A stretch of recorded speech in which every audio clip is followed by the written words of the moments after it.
Good morning, students. Uh, Last lecture we complete Kirchhoff's laws.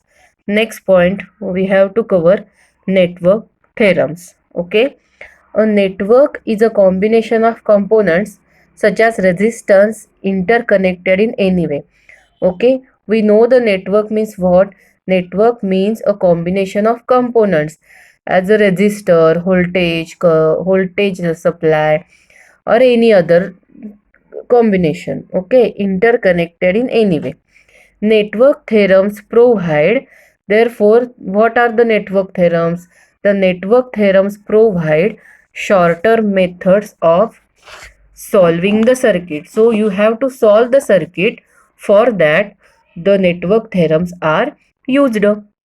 Okay, next, these theorems enables us to convert the network into a simpler circuit equivalent to the original. What is the original circuit? Only one voltage source, resistance, and current is going in the positive to negative. This is the simple circuit. Okay, and the more complicated circuits are there. So that network theorems. So what is the role of network theorems? These theorems enable us to convert the network into a simpler circuit equivalent to the original. In that first theorem, we have to learn superposition theorem. Okay, we will define first this.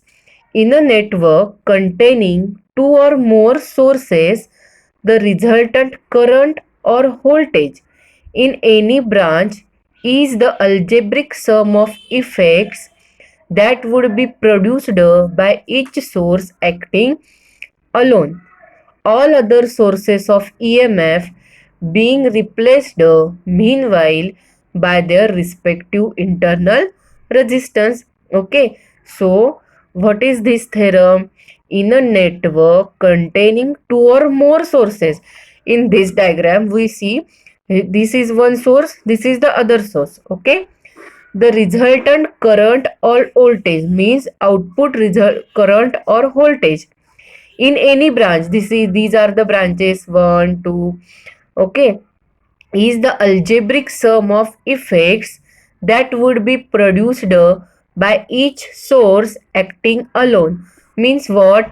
uh, he, Here is the current passing through R2 and next to R1, means these individual currents, okay, or individual voltages. All other sources of EMF being replaced meanwhile by their respective internal resistance. Okay, understand? Next, what?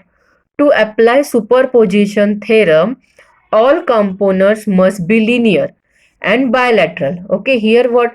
Linear means current is proportional to the applied voltage, means the current passing through the network is proportional to the applied voltage. Okay, next, what is bilateral means? Bilateral means that the current is the same for opposite polarities of the source voltage, means here positive negative, these are the opposite polarities, minus plus. So what is bilateral means? The current is the same for opposite polarities of the source voltage. Okay, so here is the current and here is the current are same. Okay, next, how superposition theorem can be act? From this we understand.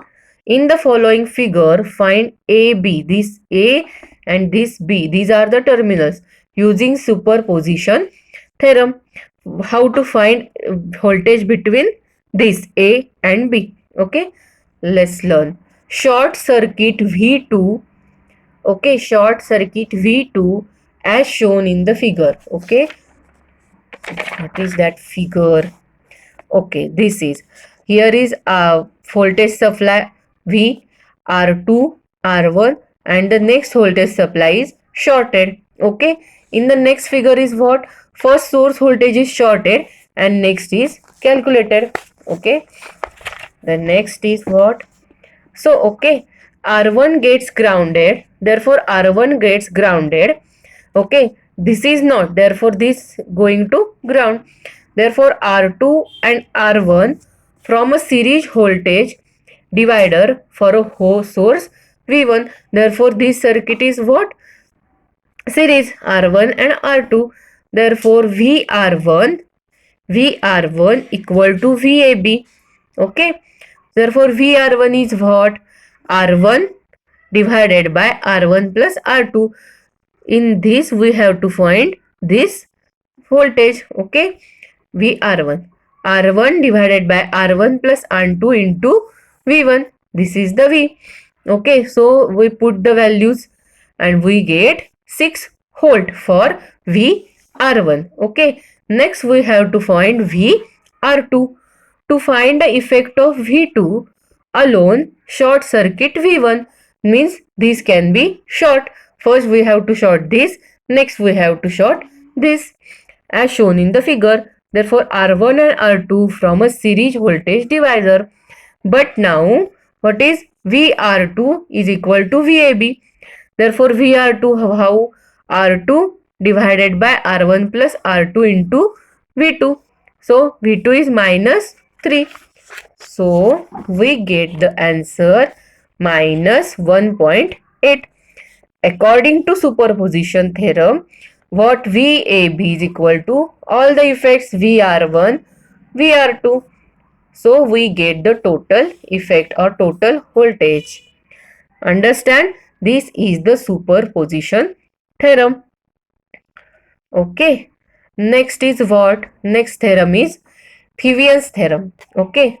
The entire network connected to A and B can be replaced by single voltage source in series with a single resistance. Okay, what is the Thevenin's theorem? What is that definition? The entire network connected to A and B. Okay, here A and B. What is it there is connected? Voltage source and one resistance. This is block diagram. This is network. One source positive, one source negative. So what it defines?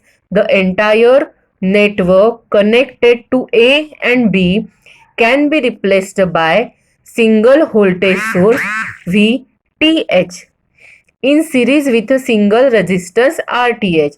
Okay, this is VTH or this is RTH connected to the same 2 points. Okay, connected to the same 2 points. Next, voltage VTH is the open circuit voltage across terminal A and B. This is the open source. These are the open points A and the B.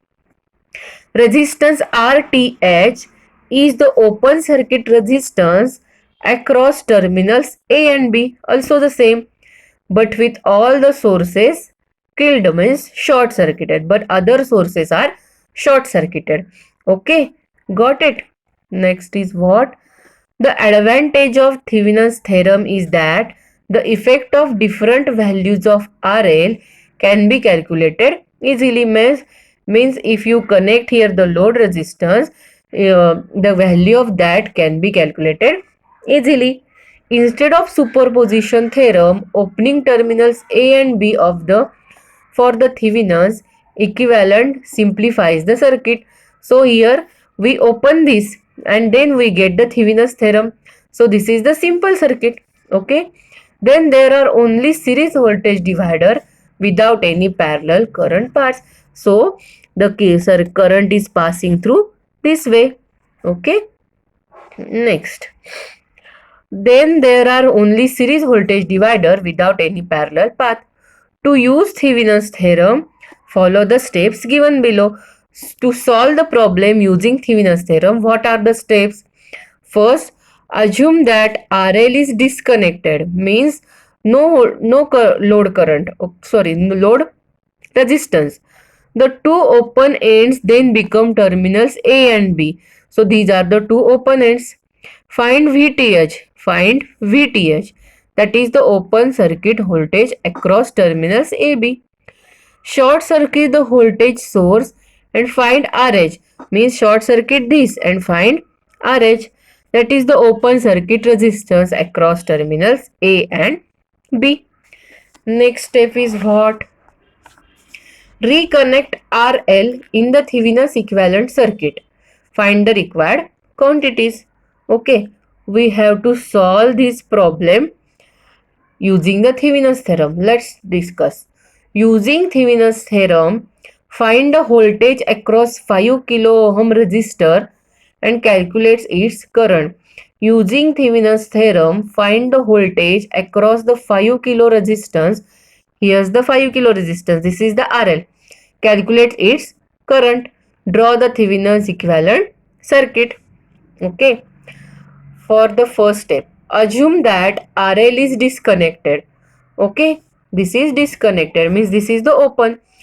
Since R3 connected to open terminal A, source V cannot produce current in R3.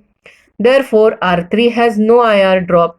The voltage across R2 equals VAB. This value is called VTH. Okay. So VR2, we have to calculate VR2.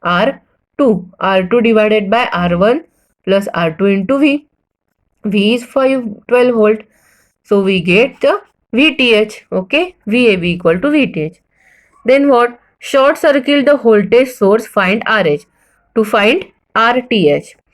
RTH is what? R1, R2 divided by R1 plus R2 plus R3. This is the open terminal. So this is the series connection. R1, R2 divided by R1 plus R2 plus R3. So you have to calculate RTH. Okay. Next is what? Now draw the Thevenin's equivalent circuit. What is RTH and VTH? We get. Okay. This is the Thevenin's equivalent circuit and this is the load current connected. So what? As shown in the figure, reconnect RL. So we have to calculate VL. So VTH into RL divided by RTH plus RL. Okay, equal to 8 into, this is the 8 into, these are the resistance. So VL is get, and then we have to calculate IL VL divided by RL. Okay, got it? Thank you.